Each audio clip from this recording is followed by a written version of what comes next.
bakunzi twama dusanga ijambo ry'Imana mu kiganiro igihe c'impemburo, ndabaramukije amahoro ya Yesu. Reka dusange ijambo riri mu gitabo ca Zaburi ya 12, Zaburi 12 canke igice ca 12 ca Zaburi, umurongo wa 5 gushika ku murongo w'indwi. Handitswe ngo kubwo kunyagwa k'umugorwa, kubwo kwitsa umutima k'umukene, ubu nyene ndahaguruka niko haragize, ndashira uwo bakanira hatagira inkomanzi. Amajambo y'Uhoraho n'icuma gihiye, ameze nk'ifeza iramuriye mu ruganda rwo mw'isi, ivugutiwe ibihetangabo ndwi. Uhoraho uzotuzigama, uzodukiza abiki gihe ibihe bidashira. Mukundi uri kurankurikira, wewe uri kurasenga, wewe witeze kubona ico haragize, nyemera ndakuzanira ijambo rivuga ngo ubu nyene ndahaguruka niko haragize. Ubu nyene ndahaguruka niko haragize. Haleluya. Iri jambo riremeshe umuntu wese yiteze kubona ukugira neza kw'Imana. Uyu umuntu arindiriye inyishu y'Imana. Uwo muntu avuga ati Imana ni ryari uzobitunganya. Ijambo ry'Imana ryavuze ngo ubu nyene ndahaguruka niko haragize. Siko umwanditsi wa Zaburi agize, siko Paulo agize, siko Daniel agize, niko Uhoraho agize. Imana ishimwe cyane.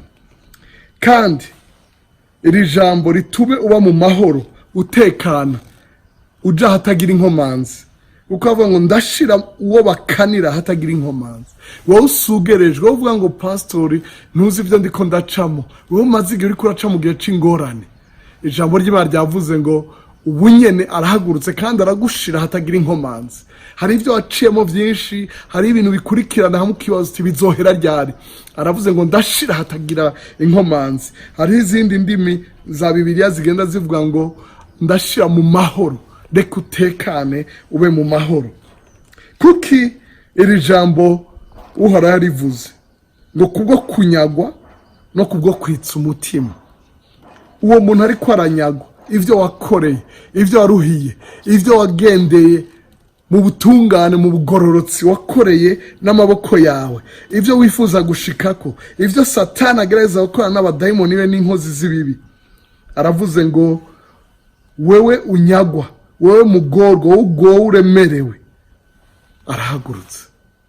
Ugira kabiri, uwo yitsa umutima, wari mu kintu akeneye. Umukene surya adafise gusa, hari n'uba afise ariko hari ico akeneye. Urashobora kuba ufise imizigo ariko ukeneye umuduga wo kwishikana ahantu. Urashobora kuwazanya imizigo ukeneye ko ushobora kuyisohora. Urafise urudandazwa, urafise amashure, waragize amanota meza mbwa urabura uburyo bwo kubandanya amashure. Wowe uri kuritsa umutima, Uhoraho avuze ngo ubu nyene ndahaguruka ndagushira hatagira inkomanzi. Iri jambo Uhoraho avuze si ryari ryose, ni ijambo rivugutiwe incuro ndwi. Ni ukuvuga ngo ryaratunganijwe, ni ukuvuga ngo ni sans faute, nta kasembwa. Iri jambo Uhoraho aguhaye nturikekeranye, rimeze neza, izorishitsa. Haleluya. Kandi akavuga ngo ivyo uri kurabona vy'iki gihe, muri iki gihe urindiriye, muri uyu mwanya ukirindiriye, aho Uhoraho avuze ngo ubu nyene mugabo ukabona hari ibintu bitagenda neza, ivy'iki gihe bikugora, vyiyerereza impande zose. Abadayimoni bagutera mu ijoro, bagutera ku murango, baguteza ivyiyumviro vyo kwihebura, bakwereke ko ibintu bidashoboka, banya wihebuza n'abandi. Uhoraho aravuze mu ijambo ry'iyo ngo azotuzigama, azodukiza biki gihe. Ntabadukiza gusa ubu, ahubwo azobadukiza igihe cose. Reka Uhoraho aguhe intsinzi ibinumisha ibihe vyose, aho uzobirondera ukabibura, aho uzorondera aho umunyakibi ukahabura. Uhoraho akugire neza, wame wibukira ijambo ngo ubu nyene Uhoraho arahagurutse niko agize. Ubibari wo muri kumwe, ubibari umutima, ubibari ivyiyumviro vyawe, ubibari iyo projet, Uhoraho araje kumfasha. Uhaguruka ukore, niwemere gucinyizwa n'ubwoba n'ubunebwe n'ubukene, umenye ngo ico nahagurutse gukora cose nzogishikako. Uhoraho yavuze ngo narahagurutse ubu nyene. Sejo, si hirya y'ejo, si mu mwaka uza, si mu bihe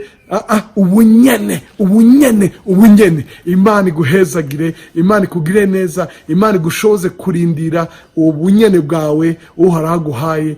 Imana iguhezagire mu gihe wizeye ijambo rivugutiye, kandi Imana iguhezagire, iguhoze ukwitsa umutima, iguhoze ubugorwa, iguhoze abakunyaze, ikurinda abakunyaze, kandi igukize n'ubunyagano bwose waciyemo.